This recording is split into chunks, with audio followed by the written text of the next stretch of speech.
What is hydraulic fracturing, or fracking? Since the Industrial Revolution, our energy consumption has risen unceasingly. The majority of this energy consumption is supplied by fossil fuels like coal or natural gas.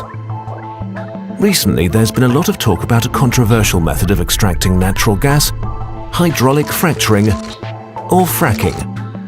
Put simply, fracking describes the recovery of natural gas from deep layers inside the earth.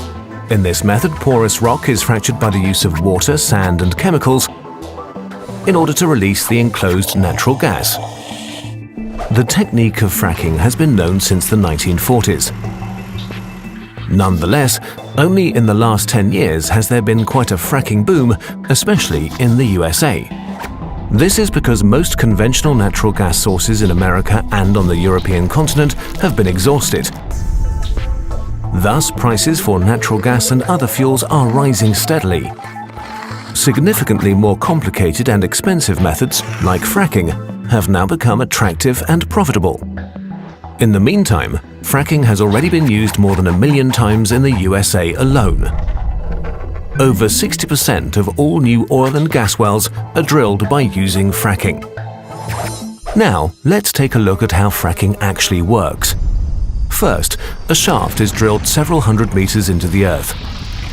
From there, a horizontal hole is drilled into the gas-bearing layer of rock.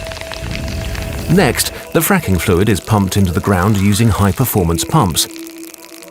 On average, the fluid consists of 8 million liters of water, which amounts to about the daily consumption of 65,000 people, plus several thousand tons of sand and about 200,000 liters of chemicals.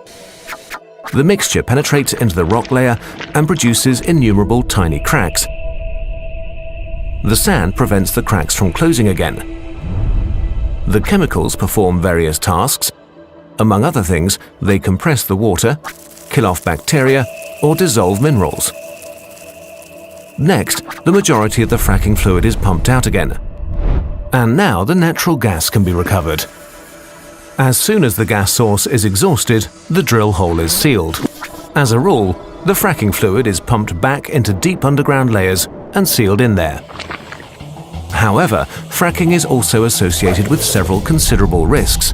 The primary risk consists in the contamination of drinking water sources. Fracking not only consumes large quantities of fresh water, but in addition, the water is subsequently contaminated and is highly toxic. The contamination is so severe that the water cannot even be cleaned in a treatment plant. Even though the danger is known and theoretically could be managed, in the USA already sources have been contaminated due to negligence.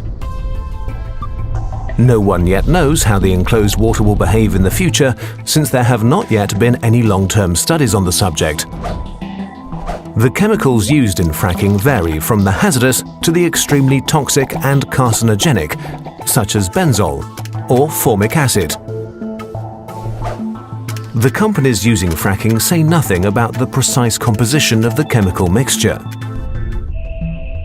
But it is known that there are about 700 different chemical agents which can be used in the process. Another risk is the release of greenhouse gases.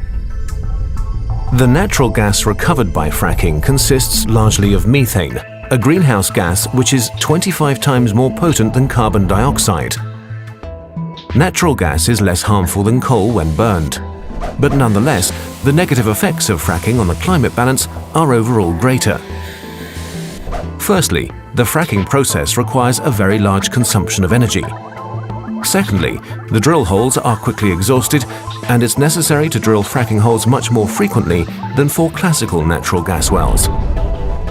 In addition, about 3% of the recovered gas is lost in the extraction and escapes into the atmosphere.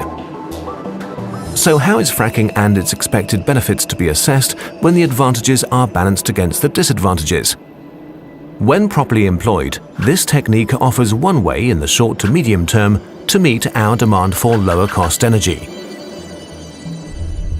But the long-term consequences of fracking are unforeseeable, and the risk to our drinking water thus should not be underestimated.